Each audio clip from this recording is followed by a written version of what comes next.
दिसंबर 2000 का राष्ट्रीय राष्ट्रीय आज हम ये पार्ट सेकंड में राजनीति विज्ञान के फर्स्ट पेपर प्रमुख राज्य व्यवस्थाओं में ब्रिटिश संविधान की प्रमुख विशेषताओं के बारे में अध्ययन करेंगे। जैसा कि विदित है कि पूर्व में भी अपने ब्रिटिश संविधान की सामान्य जो विशेषताएं थी उनके बारे में चर्चा की थी और बाकी अन्य जो विशेषताएं हैं शेष रह गई हैं उनके बारे में चर्चा करेंगे।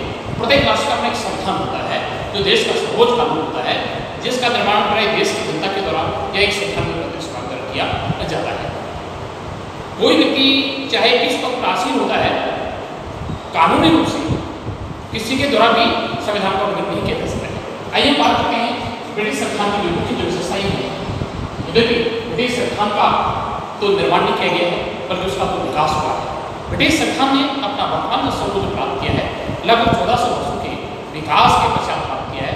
ब्रिटिश संविधान के विकास में महत्वपूर्ण राजनीतिक परंपराओं का, विभिन्न संसदीय अधिनियमों का, विभिन्न प्रकार के जो कानून होते हैं उनका महत्वपूर्ण योगदान माना जाता है। तो ब्रिटिश संविधान विश्व का सबसे प्राचीनतम संविधान माना जाता है। केंद्र ये था कि विश्व के जितने भी संविधान हैं उन सभी संविधानों में ब्रिटेन का संविधान सर्वाधिक प्राचीनतम है, सबसे अधिक पुराना है, क्योंकि ब्रिटेन के संविधान का जो इतिहास प्रारंभ होता है एंग्लो सैक्सन काल से होता है, लगभग 450 ईस्वी से प्रारंभ होता है। संयुक्त राज्य अमेरिका के संविधान का निर्माण 1787 के फिलाडेल्फिया सम्मेलन के द्वारा किया गया था, जिसको 1789 में लागू किया गया था। उसी प्रकार से जापान के संविधान का निर्माण 1947 में किया गया था। भारत के संविधान का निर्माण 1950 में किया गया था। जापानी चीन के संविधान का निर्माण 1848 में किया गया था, जो सिद्ध करता है कि ब्रिटिश संविधान विश्व के संविधान में सर्वाधिक प्राचीनतम संविधान माना जाता है। इसलिए एंग्लो सैक्सन काल से धीरे धीरे इसका विकास हुआ। उस विकास का कारण इसका ऐतिहासिक जो बैकग्राउंड होता है वह विश्व के संविधान की तुलना में सबसे अधिक प्रभाव पाया जाता है। इसलिए यही कारण है कि ब्रिटिश संविधान को विश्व का प्राचीनतम संविधान माना जाता है। राजनीतिक विज्ञान के विद्यार्थियों के लिए ब्रिटिश संविधान का एक अध्ययन एक महत्वपूर्ण योगदान देता है माना जाता है। दूसरी विशेषता की बात करते हैं। ब्रिटिश संविधान में संसद की सर्वोच्चता या संसद की संप्रभुता के सिद्धांत को स्वीकार किया गया है। वैसे तो प्रत्येक देश के संविधान में संविधान की सर्वोच्चता के सिद्धांत को स्वीकार किया गया है, अर्थात देश का संविधान सर्वोच्च होता है, चाहे देश का प्रधानमंत्री हो, चाहे राष्ट्रपति हो, चाहे सम्राट हो या कोई साधारण अधिकारी हो या शासन नागरिक हो, सभी संविधान के अधीन होते हैं। संविधान से ऊपर किसी का कुछ काम नहीं होता है। लेकिन सरकार के अंग होते हैं, उनके द्वारा संविधान की सीमा में रहकर ही अपने अधिकारों का उपयोग किया जाता है, अपने अंग से शक्ति का उपयोग किया जाता है। लेकिन ब्रिटेन का जो संविधान निश्चित रूप से इस बात का अपराध है कि वहां पर संविधान की सर्वोच्चता के स्थान पर संसद की सर्वोच्चता या संसद की सर्वोच्चता के सिद्धांत को स्वीकार किया गया है। संसद एक की व्यवस्थापिका होती है। विधायी क्षेत्र में संसद को जिस प्रकार के अनन्य अधिकार प्राप्त होते हैं, असीमित पावर्स प्राप्त होती है, इस प्रकार के अनन्य अधिकार अन्य संगठनों के द्वारा अन्य देश अन्य संसद के पास प्राप्त अधिकार नहीं होते हैं। इसलिए ब्रिटेन में संसद के द्वारा निर्मित या बनाए गए किसी भी कानून को किसी भी व्यक्ति के द्वारा या किसी भी संस्था के द्वारा देश में कोई चुनौती नहीं दी जा सकती है। अर्थात संसद के द्वारा निर्मित किसी भी कानून की वैधता अवैधता की जांच किसी भी व्यक्ति के द्वारा किसी संस्था के द्वारा नहीं की जा सकती है। इसके लिए बहुत सारे कारण हैं, जिनके कारण एक आ सकता है कि ब्रिटेन की संसद संप्रभुत्व होती है, संसद होती है।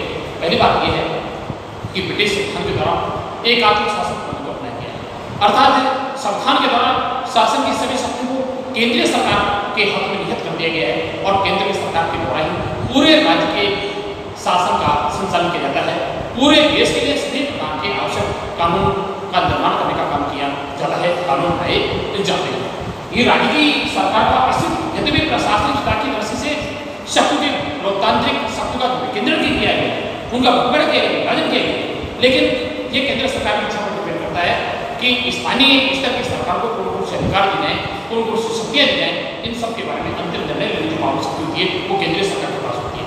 इसलिए जब पूरे देश के लिए सभी प्रकार के शासन का पालन करने का दायित्व होता है, वह संसद के पास होती जाती है। यहाँ पर संसद की संप्रभुता का मतलब हाउस ऑफ कॉमन की संप्रभुता से होता है।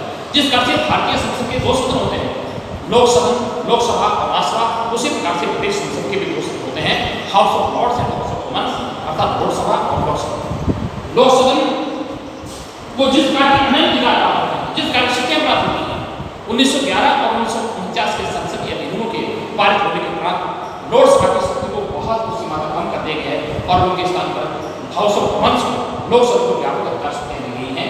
लेकिन वास्तव में व्यवहार की बात की जाए तो वहाँ की संसद संभव नहीं होती है, क्योंकि संसद की वैधानिक शक्ति होती है उस पर बहुत सारे अलग प्रतिबंध होते हैं। पहले जो प्रतिबंध बात करती है जनमत की सीमाएं होती है, क्योंकि जैसा विदित है कि ब्रिटिश संसद की क्षमता का आशय हाउस ऑफ कॉमन्स की क्षमता होता है और चूंकि लोकसभा के सभी सदस्य वयस्क मताधिकार का देश के दौरान निर्वाचित होते हैं, एक निश्चित कार्यकाल के बाद उन्हें वापस जनता के बीच जाना होता है। इसलिए कोई भी सदस्य, कोई भी सांसद, कोई भी संसद सदस्य जनता की भावना के विरुद्ध कानून लाने का साहस नहीं कर सकता है। इस बात को सिद्ध करता है, ये स्पष्ट करता है, ये निष्कर्ष कर सकता है कि वहाँ की संसद संभव नहीं। दूसरा जो ब्रिटिश बात कहती है, ब्रिटिश जनता की रूढ़िवादिता, अंग्रेज जाति के लोग बहुत अधिक रूढ़िवादी होते हैं, अर्थात वे सिद्धांतवादी कम होते हैं और व्यवहारिक होते हैं, इसलिए वे प्राचीनता से छुपा रहना चाहते हैं, प्राचीन काल से चली आ रही परंपरा को छोड़ने के तैयार नहीं होते हैं। इसलिए कोई भी सांसद, कोई भी सदस्य, संसद का सदस्य किसी भी प्रकार की परंपरा को छोड़ने का प्रयास नहीं कर सकता है। नैतिक बंधन में इस प्रकार की जो बातें होती हैं जिसका आधार पर बात की जाती है। दूसरी बात, अगर तीसरा जो निर्देश बात जाती है, प्रदत्त व्यवस्था की बात जाती है, कार्यभार की के कारण और समय के अभाव के कारण कई बार शासन की जो शक्तियां होती हैं उनका विभाजन कर दिया जाता है, इसलिए वहाँ की संसद संभव नहीं होती है। अब एक शब्द की बात कहती है रूल ऑफ लॉ, विधि के शासन पर आधारित संविधान। विधि के शासन का मतलब होता है कि जब राज्य या देश के शासन का संचालन किसी व्यक्ति विशेष की इच्छा के अनुसार नहीं होता है, बल्कि कानून के अनुसार होता है, विधि के अनुसार होता है, ऐसा शासन विधि का शासन माना जाता है, उसे कानून का शासन कहा जाता है। किसी व्यक्ति विशेष की इच्छा के अनुसार किसी व्यक्ति विशेष को दंड नहीं किया जा सकता है, उसे दंड नहीं जा सकता है, उसको पुरस्कृत नहीं किया जा सकता है, और कानूनी रूप से किसी भी व्यक्ति के साथ भेदभाव नहीं किया जा सकता है। डायसी को विधि के शासन का जनक माना जाता है। विश्व में ब्रिटिश संस्थान के द्वारा ही विधि के शासन का मतलब अपनाया गया था। आज विश्व की अधिकांश राष्ट्रों में जहाँ पर रूल ऑफ लॉ की बात करते हैं, विधि के शासन की बात जाती है, तो विधि के शासन की जो भावना है, जो मान्यता है, ये ब्रिटिश संस्थान से विश्व के अन्य देशों ने ग्रहण की है। इसलिए रूल ऑफ लॉ, विधि के शासन, यह ब्रिटिश संस्थान की प्रमुख विशेषता बताई जाती है। अर्थात देश में राजा महारानी के इच्छा के अनुसार शासन का संचार नहीं होता है, बल्कि कानून के अनुसार होता है, विधि के अनुसार होता है। यद्यपि ब्रिटेन में इनका जो संविधान है वह लिखित रूप में नहीं होता है, लेकिन अंग्रेज जाति के लोग वे लिखित कानून और परंपरा किसी प्रकार के भेद को स्वीकार नहीं करते हैं। यही कारण है कि वहाँ पर आज भी किसी प्रकार से संविधान के लिखित होने का अवसर महसूस नहीं होती, इसलिए विधि का शासन आदेश माना जाता है। जो भी संख्या की बात करती है, संसदीय शासन प्रणाली का संविधान, शासन की व्यवस्थापिका और कार्यपालिका के पारस्परिक संबंधों के आधार पर दो प्रकार की सरकार होती है, संसदात्मक सरकार, संसदीय सरकार और अध्यक्षात्मक सरकार होती है।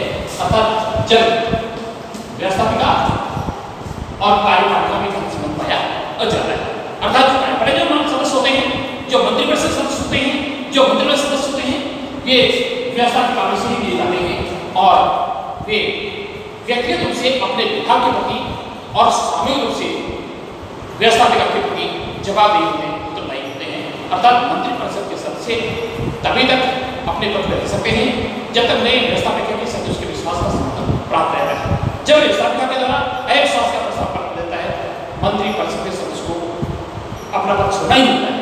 तो पहली विशेषता होती है, पहली बात की जाती है कि ब्रिटिश संविधान को संसदीय शासन प्रणाली का तर्क माना जाता है।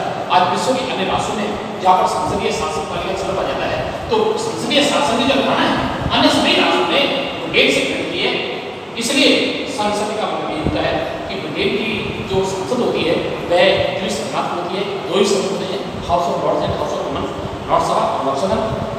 बाकी दोनों जो व्यवस्थापिका और कार्यपालिका होती है उन्हें गैर पा जाता है, अर्थात मंत्री के सदस्य व्यवस्थापिका में से दिए जाते हैं और प्रत्येक विभाग मंत्री व्यक्तिगत रूप से अपने विभाग के प्रति और सामूहिक रूप से वह व्यवस्थापिका के प्रति जवाबदेही होता है।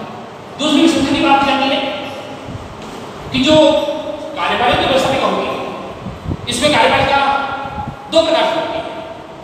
इसमें दो प्रकार के प्रधान होते हैं, एक वास्तविक प्रधान होता है और दूसरा होता है औपचारिक प्रधान होता है। यद्यपि सैद्धांतिक रूप से शासन की सभी शक्तियां होती हैं औपचारिक प्रधान के हाथ में होती हैं, लेकिन सबका अपने उस प्रधान के द्वारा किया जाता है, बल्कि इनमें शासन की सभी जो शक्तियाँ होती हैं सैद्धांतिक वजह से सम्राट में नियत कर दी गई हैं, लेकिन शक्ति का अपने सम्राट के द्वारा नहीं किया जाता है, बल्कि उस शक्ति का अपने देश के प्रधानमंत्री और उसके मंत्री के द्वारा किया जाता है। इसलिए यह सिद्ध करता है कि ब्रिटिश संविधान संसदीय शासन प्रणाली का जन्म होता है, ब्रिटिश संविधान संसदीय शासन प्रणाली का जन्म माना जाता है, क्योंकि सम्राट को सैद्धांतिक शक्ति दूसरे प्रकार की होती है। वास्तविक प्रशासनिक क्षेत्र में केवल नाममात्र का प्रदान होता है, अर्थात मंत्रिमंडल के निर्णय के अनुसार ही उसे कार्य करना होता है।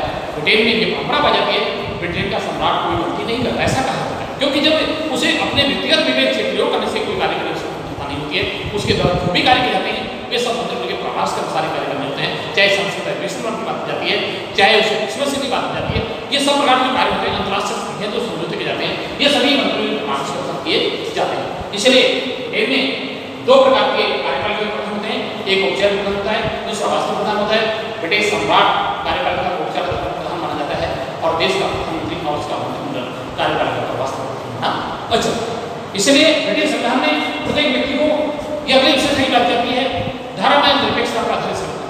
धर्मनिरपेक्षता पर आधारित संविधान का मतलब ये होता है कि राज्य का अपना कोई धर्म नहीं होता है, अर्थात राजकीय धर्म का अभाव आ जाता है, अर्थात राज्य किसी धर्म विशेष को मतलब प्रोत्साहन देता है, न किसी धर्म विशेष को उसका विरोध करता है, अर्थात सभी व्यक्ति को अंतःकरण स्वतंत्रता प्राप्त होती है, सभी व्यक्ति अपनी रुचि के अनुसार पसंद के अनुसार कोई भी धर्म अंगीकार कर सकते हैं, सब कर सकते हैं, राज्य विरोध से किसी प्रकार को बाधा नहीं करता है।